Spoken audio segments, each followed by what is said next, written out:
ഇനി വരുന്ന ദിവസങ്ങളിൽ ഇൻഷാ അല്ലാഹ് ഈ പറയാൻ പോകുന്ന കാര്യങ്ങൾ നമ്മളുടെ വീടുകളിൽ നിന്നും നമ്മളുടെ ജീവിതത്തിൽ നിന്നും മാറ്റി നിർത്തിയിട്ടില്ല എങ്കിൽ വരുന്ന 1447 എന്നുള്ള വർഷം നമുക്ക് വളരെ ഇടങ്ങേറു പിടിച്ച വർഷമായിരിക്കും. വളരെ പ്രയാസമുള്ള, ബുദ്ധിമുട്ടുള്ള, ദാരിദ്ര്യം കടന്നു വരുന്ന വർഷമായിരിക്കും.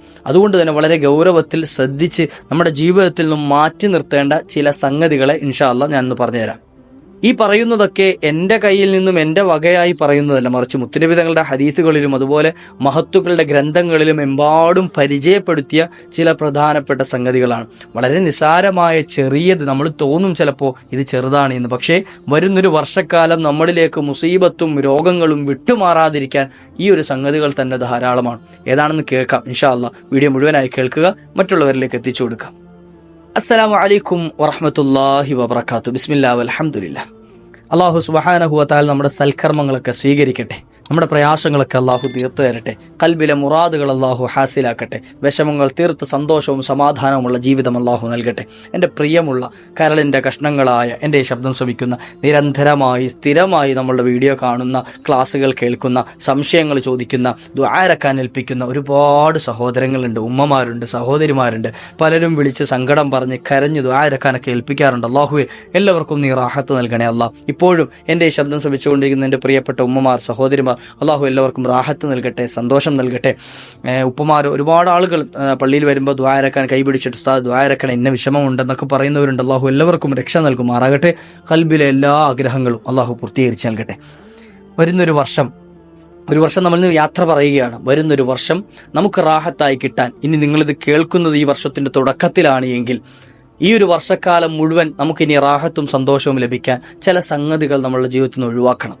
കാരണം ആ സംഗതികൾ, ഈ പറയാൻ പോകുന്ന വിഷയങ്ങൾ നമ്മൾ വളരെ നിസ്സാരമായി കാണുന്ന ചില സംഗതികളാണ്. പക്ഷേ അത് നമ്മളുടെ ജീവിതത്തിൽ ഉണ്ട് എങ്കിൽ, ഇപ്പോഴും മാറ്റാതെ കൂടെ ഉണ്ട് എങ്കിൽ, ഈ ഒരു വരുന്ന വർഷക്കാലം മുഴുവൻ നമ്മുടെ ജീവിതത്തിലേക്ക് ഇടങ്ങേറുകൾ കടന്നു വരും, വലിയ മുസീബത്തുകൾ കടന്നു വരും, അതുപോലെ തന്നെ വലിയ അപകടങ്ങൾ ഉണ്ടാകും. അതുപോലെ രോഗങ്ങൾ, മാരകമായ രോഗങ്ങളിലേക്ക് പോലും നമ്മുടെ ശരീരം മാറിപ്പോകാൻ, അങ്ങനെ വഴിയൊഴുക്കി പോകാൻ കാരണമായി തീരും. അങ്ങനെ തുടങ്ങിയിട്ട് ഒട്ടനവധി ഇടങ്ങേറുകൾ നമ്മുടെ ജീവിതത്തിലേക്ക് സന്തോഷത്തിൻ്റെ വാതിലുകളൊക്കെ അടയും.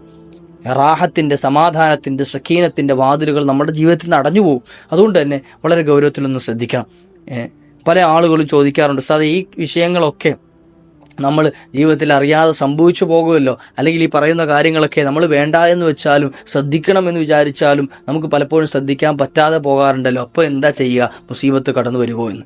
തീർച്ചയായിട്ടും നമുക്ക് ശ്രദ്ധിക്കാൻ പറ്റുന്ന വിഷയങ്ങളാണ്. വളരെ ഗൗരവത്തിൽ നമ്മൾ കണ്ടു കഴിഞ്ഞാൽ അത് ശ്രദ്ധിക്കുക തന്നെ ചെയ്യും. നമ്മൾ വിഷം കഴിക്കാറുണ്ടോ ആരെങ്കിലും? ഇല്ലല്ലോ. എന്തേ കാരണം? വിഷം കഴിച്ചാൽ മരണപ്പെട്ടു പോകും എന്നുള്ള ആ ഒരു ബോധം, ആ ഒരു ചിന്ത നമുക്കുള്ളത് കൊണ്ടല്ലേ. വിഷം കഴിച്ചാൽ മരിച്ചു പോകുമെന്ന് ഉറപ്പാണ് നമുക്ക്, ഇല്ലേ? വിഷം കഴിച്ചു കഴിഞ്ഞാൽ നമ്മുടെ ശരീരത്തിന് ഇടങ്ങേറുണ്ടാകുകയും മരിക്കുകയും ചെയ്യും എന്നുറപ്പുള്ള അത്ര കൊടും വിഷം, അത്ര വീര്യം കൂടിയൊരു വിഷം, അത് നമ്മളുടെ കയ്യിലേക്ക് ഒരാൾ തന്നു, നമ്മുടെ പോക്കറ്റിൽ അതിട്ടു. നമ്മളെപ്പോഴും അതെടുത്ത് മറന്നിട്ട് കഴിക്കുമോ? ഇല്ല. നമ്മളത് എടുത്തിട്ട് മറന്നുപോയി എന്ന് പറഞ്ഞ് കഴിക്കുമോ? മറന്നിട്ട് കഴിക്കുമോ? ഇല്ല. കാരണം എന്തേ? അത് ഗൗരവം, എപ്പോൾ എടുത്താലും നമുക്കറിയാം അത് ഗൗരവമുള്ള വീര്യമേറിയ വിഷമാണ് എന്ന്. അപ്പോൾ അത്തരത്തിൽ ഈ സംശയം ചോദിച്ച ആളുകൾ അത്തരത്തിൽ നിങ്ങൾ ചിന്തിച്ചാൽ മതി. എന്ത് ചെയ്യരുത് എന്ന് പറഞ്ഞ സംഗതികൾ, ഒഴിവാക്കണം എന്ന് പറഞ്ഞ സംഗതികൾ നമുക്കതിൻ്റെ ഗൗരവമില്ലാത്തത് കൊണ്ടാണ് മറന്നിട്ടും നമ്മുടെ ജീവിതത്തിൽ സംഭവിക്കുന്നത്. മറക്കാതെ നമ്മൾ ഗൗരവം ഉണ്ടായി കണ്ടു കഴിഞ്ഞാൽ, ഗൗരവത്തോടു കൂടി അതിൻ്റെ വിഷയത്തിൻ്റെ കാഠിന്യം മനസ്സിലാക്കി കഴിഞ്ഞാൽ നമ്മുടെ ജീവിതത്തിൽ നിന്ന് ഒഴിവാക്കൂലേ? തീർച്ചയായിട്ടും ഒഴിവാക്കും. അതിന് ചെറിയ ഉദാഹരണം പറഞ്ഞു എന്നേ ഉള്ളൂ. എന്താണ് ചെയ്യേണ്ടത്? ഒന്നാമതായി ചെയ്യേണ്ടത്, പരദൂഷണം പറയുന്ന സ്വഭാവം നമ്മുടെ ജീവിതത്തിലുണ്ട് എങ്കിൽ, പരദൂഷണോ അതൊരു വലിയ വിഷയമാണോ? വലിയ വിഷയം തന്നെയാണ്. ലാ യഗ്തബ് ബഅലുകും ബഅല, പരിശുദ്ധ ഖുർആൻ പറഞ്ഞതാണ്, എൻ്റെ വകയായിട്ട് പറയല്ല. നിങ്ങൾ ചിലർ മറ്റു ചിലരെ എന്ത് ചെയ്യരുത്? പരദൂഷണം പറയരുതെന്ന്. എന്നിട്ട് അയകുല ലഹ്മ അഖീഹി മൈതൻ ഫകരിഹ്തുമു, നിങ്ങളുടെ സഹോദരൻ്റെ ജനാസ കടിച്ചു പറിച്ച് തിന്നുക, ആ മാംസം തിന്നുക എന്നുള്ളത് നിങ്ങൾ ഇഷ്ടപ്പെടുന്നുണ്ടോ എന്ന് വിശുദ്ധ ഖുർആൻ ചോദിക്കുക. അപ്പോൾ അത് വെറും ചെറിയ വിഷയമാണോ? അല്ല. അതുകൊണ്ടാണ് ഞാൻ ഗൗരവത്തിൽ ആദ്യം തന്നെ അത് എടുത്തു പറഞ്ഞത്. ഒന്നാമത്തെ കാര്യം, പരദൂഷണം പറയുന്ന സ്വഭാവം, മറ്റുള്ളവരെ പറ്റി മോശമായ വാക്കുകൾ പറയുന്ന സ്വഭാവം ജീവിതത്തിലുണ്ട് എങ്കിൽ ഇന്ന് തന്നെ മാറ്റിക്കോ. അല്ലെങ്കിൽ ഈ ഒരു വർഷത്തിൻ്റെ തുടക്കവും നിങ്ങളത് മാറ്റിയിട്ടില്ല എങ്കിൽ ഈ വരുന്ന വർഷക്കാലം മുഴുവൻ നിങ്ങൾക്ക് ഇടങ്ങേറും ബുദ്ധിമുട്ടും. പല ആളുകളും ചോദിക്കാറുണ്ട്, സാർ എനിക്ക് മാത്രം എന്താണ് ഇങ്ങനെ ഇടങ്ങേറ്, ഇങ്ങനെ മുസീബത്തും ബുദ്ധിമുട്ടും പ്രയാസവും രോഗവും, വേറെ ആർക്കും ഒരു കുഴപ്പമില്ലല്ലോ. നമ്മുടെ ചിന്ത അങ്ങനെയാണ്. ആ ചിന്ത തന്നെ തെറ്റാണ്. നമ്മുടെ ആ മുസീബത്തുകൾ നമുക്ക് വരാനുള്ള കാരണം നമ്മൾ ശ്രദ്ധിക്കാത്തത് കൊണ്ടാണ്. നമ്മുടെ ജീവിതത്തിൽ ഇങ്ങനെ ഒന്ന് മാറ്റം വരുത്തി നോക്കി, ഇൻഷാ അല്ലാഹ് വലിയ മാറ്റം നമ്മുടെ ജീവിതത്തിൽ കാണാൻ കഴിയും. നമ്മളൊന്ന് മാറാൻ തയ്യാറായി കഴിഞ്ഞാൽ അള്ളാഹു നമ്മുടെ ജീവിതത്തിൽ വലിയ മാറ്റം ഉണ്ടാക്കി തരും ഇൻഷാ അല്ലാഹ്. മാറ്റൂലേ? പരദൂഷണം പറയുന്ന സ്വഭാവം. രണ്ടാമത്തത് അതിൻ്റെ കൂട്ടത്തിൽ പറയേണ്ടതാണ് ഏഷണി പറയുന്ന സ്വഭാവം. ഏഷണി പറത്തുന്ന സ്വഭാവം നമ്മുടെ ജീവിതത്തിൽ ഒഴിവാക്കണം. ഒരാളെ പറഞ്ഞ് തിരിച്ചിട്ട് എന്ത് ചെയ്യുക, അടുത്ത ആളത്ത് എന്നിട്ട് ഇയാളെ പറ്റി കുറ്റം പറയാം. അങ്ങനെ രണ്ട് ഭാഗത്തും പരസ്പരം അങ്ങോട്ടും ഇങ്ങോട്ടും ചേരി ഉണ്ടാക്കിയിട്ട് രണ്ടുപേരും തമ്മിൽ അടുപ്പിക്കുക. എന്നിട്ട് എന്ത് ചെയ്യുക, നമ്മൾ മുമ്പൊരു കഥ കേട്ടിട്ടുണ്ടല്ലോ, ആടുകളെ തമ്മിൽ കൂട്ടിയിടിപ്പിച്ചിട്ട് എന്ത് ചെയ്യുക, ചെന്നായ കണ്ടിങ്ങനെ രസിക്കുന്ന ഒരു പരിപാടി. ആ ഒരു പരിപാടി നമ്മുടെ ജീവിതത്തിൽ ഒഴിവാക്കണം. ഉണ്ടെങ്കിൽ ചില ആളുകൾക്ക് അതൊരു ഹോബി ആയിരിക്കും. ചില ആളുകൾക്ക് പരദൂഷണം പറയുക എന്നുള്ളത്, രണ്ടാളുകൾ കൂടുമ്പോൾ മൂന്നാമത്തവനെ പറ്റി ഇങ്ങനെ എന്തെങ്കിലുമൊക്കെ പറയാം. അതൊരു ചില ആളുകൾക്ക്, അതാണ് നേരത്തെ ഞാൻ പറയുന്നത്, മറന്നിട്ട് സംഭവിച്ചാലോ, ഓർക്കാതെ പറഞ്ഞ ശീലത്തിൽ ഇങ്ങനെ പറഞ്ഞാലോ എന്ന്, ഇത് വിഷമാണ് എന്നങ്ങോട്ട് മനസ്സിലാക്കി കഴിഞ്ഞാൽ നമുക്കത് എന്ത് ചെയ്യും, ഒഴിവാക്കും. നമ്മൾ ധൈര്യത്തെ ഒഴിവാക്കും. നമുക്ക് ഉറപ്പായിട്ട് നമ്മുടെ ജീവിതം ഒഴിവാക്കും. അതിൽ യാതൊരു എക്സ്ക്യൂസും നമ്മൾ കാണിക്കൂല. പരദൂഷണം പറയൽ, ഏഷണി പറയൽ അത്ര കൊടും വിഷമാണെന്ന് പറഞ്ഞാൽ മുത്തനബി തങ്ങൾ പറയുന്നത് ലാ യദ്ഖുലുൽ ജന്നത നമ്മാമുനെന്ന, നമീമത്ത് പറയുന്നത് സ്വർഗ്ഗത്തിൽ കടക്കുകയില്ല എന്നാ. സ്വർഗ്ഗത്തിൽ കടക്കുക പോലും ഇല്ല. അപ്പോൾ അതിൻ്റെ ഗൗരവം മനസ്സിലാക്കി, ആ ഗൗരവം നമ്മൾ മനസ്സിലാക്കി കഴിഞ്ഞാൽ ഒഴിവാക്കൂലേ? തീർച്ചയായിട്ടും ഒഴിവാക്കും. വിഷം കുടിക്കാതെ നമ്മൾ മാറ്റി വെക്കുന്നത് പോലെ ഈ ഒരു സംഗതി നമ്മുടെ ജീവിതത്തിൽ നിന്ന് ഒഴിവാക്കും. രണ്ടാമത്തെ സംഗതി ഗൗരവമുള്ളത് അതാണ്. ഈ രണ്ട് സംഗതി പറയാൻ കാരണം നമ്മൾ പലപ്പോഴും മറന്നുകൊണ്ട് ചെയ്യുന്ന, അല്ലെങ്കിൽ നമ്മൾ നിസ്സാരമാക്കി കളയുന്ന രണ്ട് സംഗതികളാണ്. അള്ളാഹു സൂക്ഷിക്കാനുള്ള ഭാഗ്യം നൽകട്ടെ. മൂന്നാമത്തെ ഗൗരവമുള്ളൊരു സംഗതി എന്താ അറിയോ? പലിശ ഇടപാടുകൾ നമ്മുടെ ജീവിതത്തിലുണ്ടെങ്കിൽ, ഇടപാട് പെട്ടുപോയ ആളുകളുണ്ടാവും ചിലപ്പോൾ, ഇല്ലേ? ലോൺ എടുത്ത് കുടുങ്ങിയ ആളുകളുണ്ടാവും, ഇല്ല എന്തെങ്കിലും ഒരു പെട്ടെന്നുള്ള ആവശ്യത്തിന് വേണ്ടി കൊണ്ടുവച്ച് എന്ത് ചെയ്യുക, പണയം വെച്ചിട്ട് പലിശയിൽ ബന്ധപ്പെട്ട ആളുകളുണ്ടാവും. അള്ളാഹു അതൊക്കെ പൊരുത്തപ്പെട്ട് തരുമാറാകട്ടെ. എന്ത് ചെയ്യുക, ഇന്ന് തന്നെ അതിനുള്ള മാർഗ്ഗങ്ങൾ കണ്ടെത്തി എത്രയും പെട്ടെന്ന് അതിൽ നിന്ന് മോചിതരാകാൻ ശ്രമിക്കുക. എത്രയും പെട്ടെന്ന് അതിൽ നിന്ന് മോചിതരാകാൻ ശ്രമിക്കുക. അതിനുള്ളൊരു മനസ്സുണ്ടാക്കിയെടുക്കുക. ചില ആളുകൾ പലിശ ഒരു സ്വഭാവമാക്കിയ ആളാണ്. എന്ത് കാര്യത്തിനും പലിശ വെക്കുക, മറിക്കുക, അങ്ങോട്ട് കൊടുക്കുക, ഇങ്ങോട്ട് കൊടുക്കുക, ലോൺ എടുക്കുക, ഇങ്ങനൊരു ജീവിത മാർഗ്ഗമാക്കി കണ്ട ആളുകളുണ്ടാവും. അത്തരത്തിലുള്ള ആളുകൾ അതുകൊണ്ട് യാതൊരു ബർക്കത്തും ഉണ്ടാവില്ല. ഇനി പലിശ ഇടപാട് സ്വന്തമായി പലിശ സ്ഥാപനം നടത്തുന്നവരാണെങ്കിൽ തീരെ പറയുകയും വേണ്ട. ഹോസ്പിറ്റലുകൾ കൊണ്ട് ചിലവാക്കാനേ ആ സമ്പാദ്യം ഉപകരിക്കുള്ളൂ. അതുകൊണ്ട് എന്ത് ചെയ്യുക, ആ പലിശ ഇടപാടുമായി ബന്ധപ്പെട്ട് ആർക്കെങ്കിലും പെട്ടുപോയവരുണ്ടെങ്കിൽ, ഈ കാലത്ത് പലിശ ഇല്ലാതെ പിടിച്ചു വെക്കാൻ പറ്റുമോ ഉസ്താദ് എന്നൊക്കെ ചോദിക്കുന്ന ആളുകളുണ്ട്. അവരോട് പറയാനുള്ളത്, അത്തരത്തിലുള്ള ചോദ്യങ്ങളൊക്കെ നമ്മുടെ ജീവിതത്തിൽ എപ്പോഴെങ്കിലും സ്വന്തമായിട്ടൊന്ന് ചോദിക്കുകയാണെങ്കിൽ നമുക്കതിനുള്ള ഉത്തരം നമ്മുടെ ജീവിതത്തിൽ തന്നെ കിട്ടും. തെറ്റ് ചെയ്യാതെ ജീവിക്കാൻ പറ്റുമോ എന്നുള്ളൊരു ചോദ്യമാണ് ആ ചോദിക്കുന്നത്. തീർച്ചയായിട്ടും പറ്റും. എത്രയോ ഔലിയാക്കൾ ഈ കാലഘട്ടത്തിലും ജീവിക്കുന്നവരുണ്ട് ഇതൊന്നും ചെയ്യാതെ, ഇതിലൊന്നും ഏർപ്പെടാതെ. അപ്പം അതുകൊണ്ട് തന്നെ നമുക്ക് പറ്റും. അവരൊക്കെ മനുഷ്യരാണ്, നമ്മളും മനുഷ്യരാണ്. അള്ളാഹു നമുക്ക് കാവൽ നൽകട്ടെ. പെട്ടുപോയ ആളുകളാണ് എങ്കിൽ അള്ളാഹു അതിന് എത്രയും പെട്ടെന്ന് മോചനം നൽകുമാറാകട്ടെ, അല്ലേ? അപ്പോൾ ആ മൂന്ന് കാര്യങ്ങൾ ഗൗരവത്തിൽ ശ്രദ്ധിക്കും ഇൻഷാ അല്ലാഹ്. കാരണം ഈ ഒരു വർഷം നമുക്ക് റാഹത്ത് കിട്ടണം, സന്തോഷം കിട്ടണം. ആ നിയത്തി ചെയ്താൽ മതി. നാലാമതായി ഗൗരവത്തിൽ ശ്രദ്ധിക്കേണ്ട ഒരു വിഷയം, ആരെങ്കിലുമായിട്ട് ഏതെങ്കിലും വിധേന നമ്മൾ വാക്കുതർക്കത്തിലോ അല്ലെങ്കിൽ പോരിലോ പിണക്കത്തിലോ പ്രയാസത്തിലോ പ്രശ്നത്തിലോ അതിർത്തി തർക്കത്തിലോ ഒക്കെയാണ് മിണ്ടാതെ കഴിയുന്നുണ്ടെങ്കിൽ, പരസ്പരം പോരിൽ കഴിയുന്നുണ്ടെങ്കിൽ, പരസ്പരം കലഹിച്ച് കഴിയുന്നുണ്ടെങ്കിൽ ഇന്ന് തന്നെ പോയി പൊരുത്തപ്പെടിക്കണേ ഇൻഷാ അല്ലാഹ്.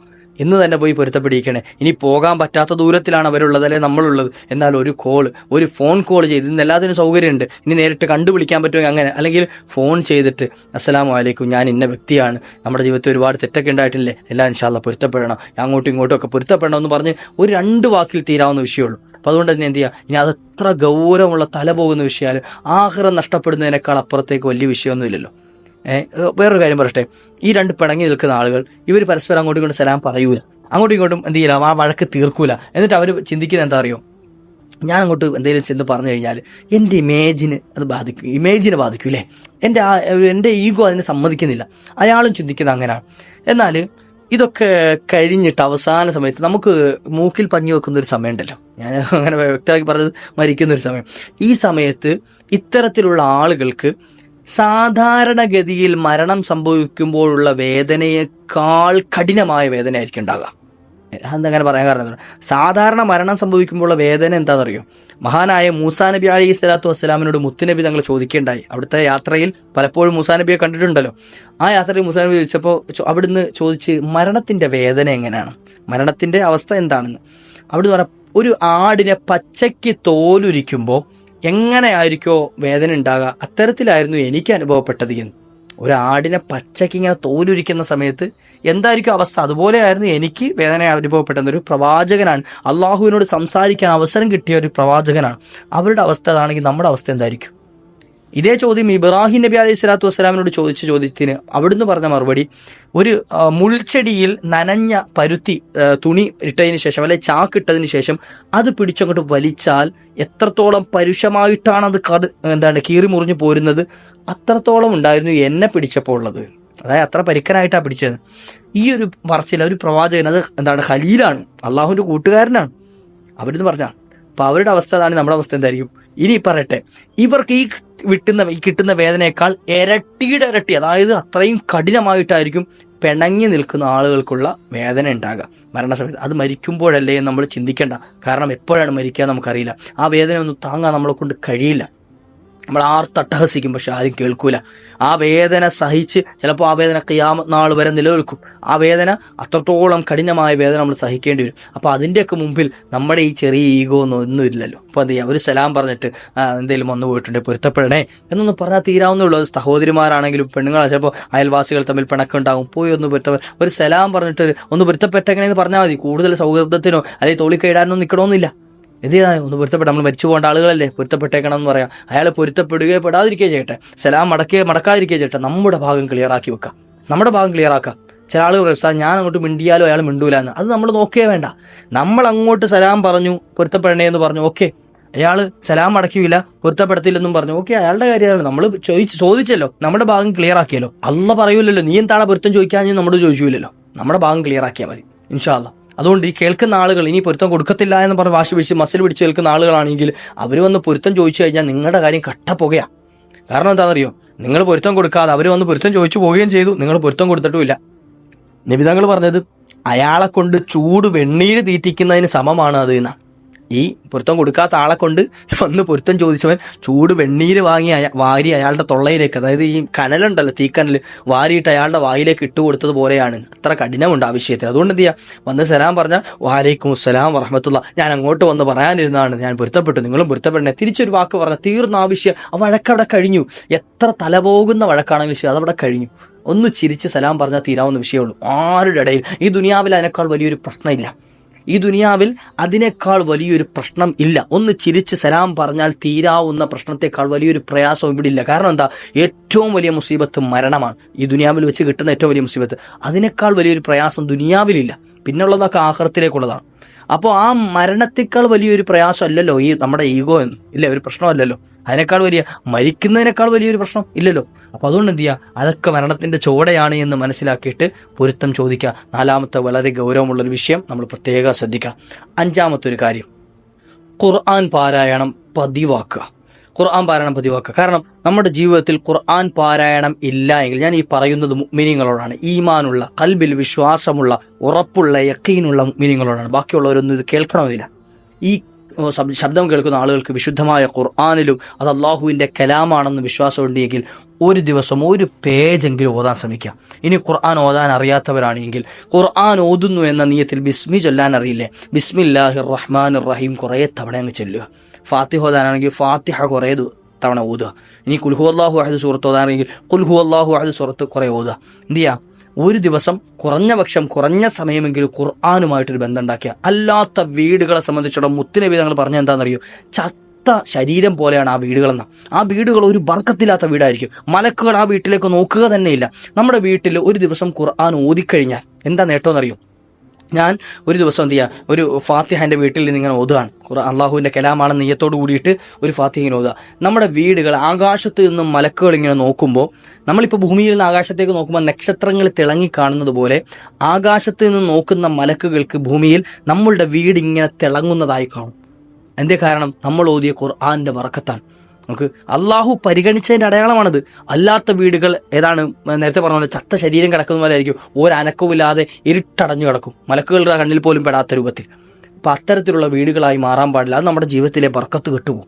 നമ്മുടെ ജീവിതത്തിൽ ബർക്കത്ത് കെട്ടുപോകാൻ കാരണമായി തീരും. ഈ ഒരു 5 കാര്യങ്ങൾ വളരെ ഗൗരവത്തിൽ നമ്മളൊന്ന് ശ്രദ്ധിക്കും ഇൻഷാ അല്ലാ. ഈ വരുന്ന ദിവസങ്ങളൊക്കെ നമ്മൾ ശ്രദ്ധിച്ച് അടുത്ത ഈ ഒരു വർഷം നമ്മൾ എന്ത് ചെയ്യുക, പൂർണ്ണമായി നല്ല രൂപത്തിൽ ഈ കാര്യങ്ങളൊക്കെ ശ്രദ്ധിക്കുന്ന നല്ല മുഅ്മിനീങ്ങളായി മാറിയാൽ ഇൻഷാ അല്ലാ ജീവിതത്തിൽ നിന്നും അപകടങ്ങൾ മാറിക്കിട്ടാനും മുസീബത്തുകൾ മാറാനും, അള്ളാഹുവിൻ്റെ ഖദർ ഖലാഇൽ വല്ല മുസീബത്തും നമുക്ക് കണക്കാക്കിയിട്ടുണ്ടെങ്കിൽ അതുപോലും അള്ളാഹു മാറ്റി എഴുതാനൊക്കെ കാരണമായി തീരും. രോഗങ്ങൾ മാറാൻ, രോഗങ്ങൾ വരാതിരിക്കാൻ, ഇടങ്ങേറുകളും അപകടങ്ങളിലും പെട്ടുപോകാതിരിക്കാനൊക്കെ ഇത് വലിയ നമുക്ക് സംരക്ഷണം നൽകും. ഈ ഒരു കാര്യങ്ങളൊക്കെ വളരെ ഗൗരവത്തിൽ നമ്മൾ എടുത്താൽ അള്ളാഹു തൗഫീഖ് നൽകട്ടെ. ഇൻഷാ അല്ലാഹ് ശ്രദ്ധിക്കൂലേ, ഈ ഒരു കാര്യങ്ങൾ പ്രത്യേകം ശ്രദ്ധിച്ചിട്ട് നമ്മളൊന്ന് ജീവിതത്തിൽ മാറ്റം വരുത്തി നോക്കി. ഇൻഷാ അല്ലാഹ് നിങ്ങളുടെ ജീവിതത്തിൽ അത്ഭുതം കാണാൻ പറ്റും, വലിയ അത്ഭുതം കാണാൻ പറ്റും, ജീവിതത്തിൽ വലിയ മാറ്റം കാണാൻ കഴിയും ഇൻഷാ അല്ലാഹ്. ഇനി നമ്മൾ കടം പറഞ്ഞിട്ടോ പ്രയാസം പറഞ്ഞിട്ടോ ബുദ്ധിമുട്ട് പറഞ്ഞിട്ടോ ആരെയും സമീപിക്കേണ്ട, നമ്മുടെ കാര്യങ്ങൾ നമുക്ക് തന്നെ അള്ളാഹു റാഹത്താക്കി തരും ഇൻഷാ അല്ലാഹ്. അള്ളാഹു തൗഫീഖ് നൽകട്ടെ. ഇൻഷാ അല്ലാഹ് മറ്റുള്ളവരിലേക്ക് എത്തിച്ചു കൊടുക്കുക, വേണമെങ്കിൽ കഴിയുന്നവർക്കൊക്കെ ഇതൊന്ന് അയച്ചു കൊടുക്കുക. ഒരു മാറ്റം നമ്മൾ കാരണം ഉണ്ടായിക്കഴിഞ്ഞാൽ അള്ളാഹു അതിൻ്റെ കൂലിയും നമുക്ക് നൽകും. അള്ളാഹു തൗഫീഖ് നൽകട്ടെ. ഇൻഷാ അല്ലാഹ് മറ്റൊരു അവസരത്തിൽ കണ്ടുമുട്ടാം. വാഖിറു ദഅ്വാനാ അൽഹംദുലില്ലാഹ്. അസ്സലാമു അലൈക്കും വറഹ്മത്തുള്ളാഹി.